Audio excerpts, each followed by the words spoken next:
Our next guest is Cheryl Duffy, the author of the book, The Divorce Tango, and she's recently set up a business called the National Divorce Centre. Cheryl, thanks for joining us on the show. Thank you very much, Peter. I've got to say, this is a really out there name, the Divorce Tango and National Divorce Centre. As Manuel from Faulty Towers would say, care? So what's behind it? Well, The Divorce Tango is the book that I wrote to help people, guide them through divorce and help them rebuild their life. Yep.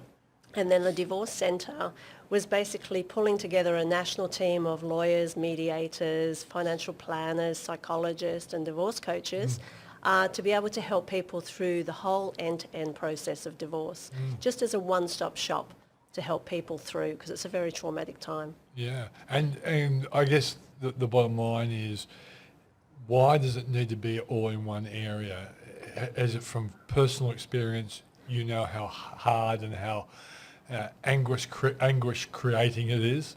Well, people feel very overwhelmed on where to start. So particularly the people that have been left, they're in shock, they're in denial, they're not really knowing where to go. So if they can come to a one-stop shop, which is a virtual divorce centre, so they can basically be put in touch with the right people to be able to then work through the process, the roadmap and the journey of divorce. Now, Cheryl, you talked about, or you have been talking about grey divorce, and I hope, Yes.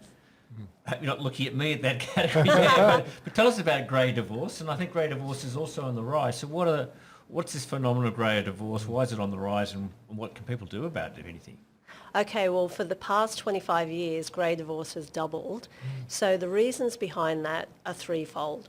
So women are more financially independent, and the stigma around divorce has disappeared.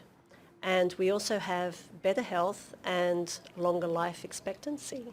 So people are seeing that they don't have to stay in an unhappy marriage, that their life is too short and they can actually get out and, start afresh and create the life they deserve. And is there a definition of grey divorce? Is it It's- an age thing or just It is sort of an a- age thing, yeah? yes. So it's people over the age of 40. It's between 40 and 50 and beyond that's classed as grey divorce.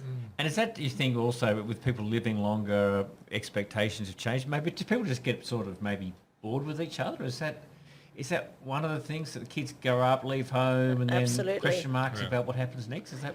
Yeah, well, the empty nesters, once the kids leave home, they find as a couple the parents are unable to reconnect as a couple, and that intimacy is lost, the spark's gone, the excitement of life, and they find that they've grown apart and they don't really have that much in common except the kids. So then they think, well, am I going to stay like this for another 20, 30 years, or am I going to make the leap and create a new life? Has the growth in the value of homes made it easier for women to make that decision? Because I remember an old ABC television program where a husband was, harassing the wife, and her sister said, "Why do you stay with that bum?" And she said, "Gas bills." As people become more and more wealthy, do they become, more likely to think about divorce? I don't know whether it's more and more wealthy, but I think it's been more financially secure in having an income that they can sustain themselves and a lifestyle. So Women in the workforce has been an important. oh, absolutely, yeah. That's been a big reason why divorce has been enabled for women to be able to leave very unhappy marriages.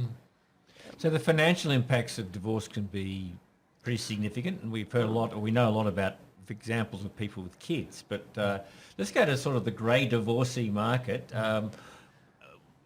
What should people be doing there in a financial sense, or what do they need to think through as when they're contemplating, or the other partner is taking the step?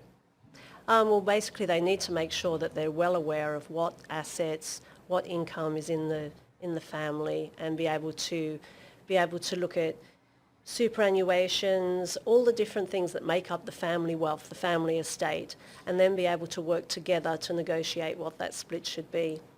And, usually it can be 50-50, but if there are children and there's a primary caregiver, then sometimes the wealth the split goes more towards the person that's going to be looking after the children. Do you have any tips on how that's best done? Is it best to engage an external party, get solicitors involved, or should the partners try to potentially get an outcome themselves? And what would your advice there be? I would recommend that they ensure that they have one consultation with a lawyer to know their entitlements, but then it's far better to be able to negotiate together and be fair and work out how they want it to be split. Or else if they're just going to and froing between lawyers, having lawyers saying, oh, I can get you more, and they just lose hundreds of thousands of dollars over time, keep fighting over the family wealth. So you're not doing business for your divorce centre here, Cheryl, we realise that, which is good, which is good. Well, it's not good for your profitability, but I'm sure people listening think it's great. I came across something unusual recently. The overwhelming belief from a lot of men is that when they go into divorce and there's kids involved, that they often come out with the worst end of the financial arrangement. And I'm not disputing that or making value judgments on it. But we came across a lady who was probably in her late 60s and her husband had shot through with a flight attendant or something like that. And her lawyer basically said, don't expect the courts to be any, particularly fair to you because your husband has shot through with a younger woman or something like that, and has really changed what her last 20 or 30 years in her life might look like, economically speaking. She's going to be dragged from a very nice house, maybe to a 1 or 2 bedroom apartment or something like that. It was going to be a really big change. And the lawyer said, don't expect to be treated all that well. So over time, do women lose their clout in the courts? Well, basically, there is the no blame policy that came in the mid 1970s, and gee, a bloke must have made that one up. well, it's basically to protect both, so that you can say, okay, no matter how it all ended, this is where we're at, and we want to try to split the finances equitably. So whether the wife has been working, whether she's been staying at home, being the homemaker, looking at it as a team together, this is what the family wealth has become, and then being able to work out how to split that between the two of them. But it's not going to lean towards the woman if she's not going to be the primary caretaker and have small children to look after. But some lawyers can look at, if that woman's been able to not get a career to be able to be on the same financial standing, then her earning capacity might be lower, and so they'll work out based on their current situation what the financial split should be.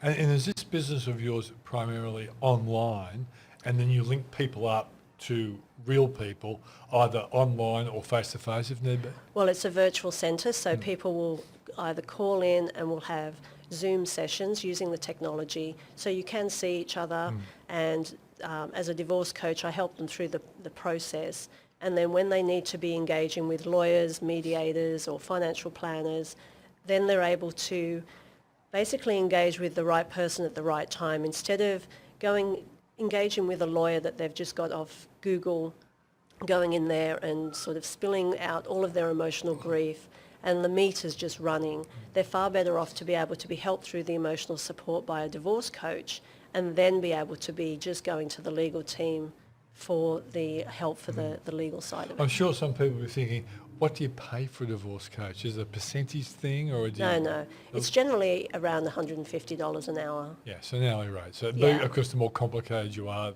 the more you end up paying, I guess. Yes. Yeah.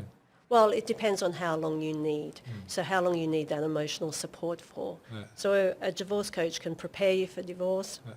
They can then help you through the journey with the day-to-day challenges that you have, and then help you rebuild your life, so that you can look at what do you want your life to look like. So you can put a plan in place to make that happen. But also you can look at helping them to rebuild their self-confidence and their self-esteem, because over time that can be shattered, especially if they have been left. They can then have problems with their own self-worth. So, we help them with that. I think 10 years or 15 years ago, no one would have even thought of a thing like a divorce coach, but it seems like a pretty good idea for a lot of people. Cheryl, thanks for joining us on the program. Thank you very much. And that was Cheryl Duffy, the author of the book, The Divorce Tango, and the founder of the National Divorce Centre. Now, this is the time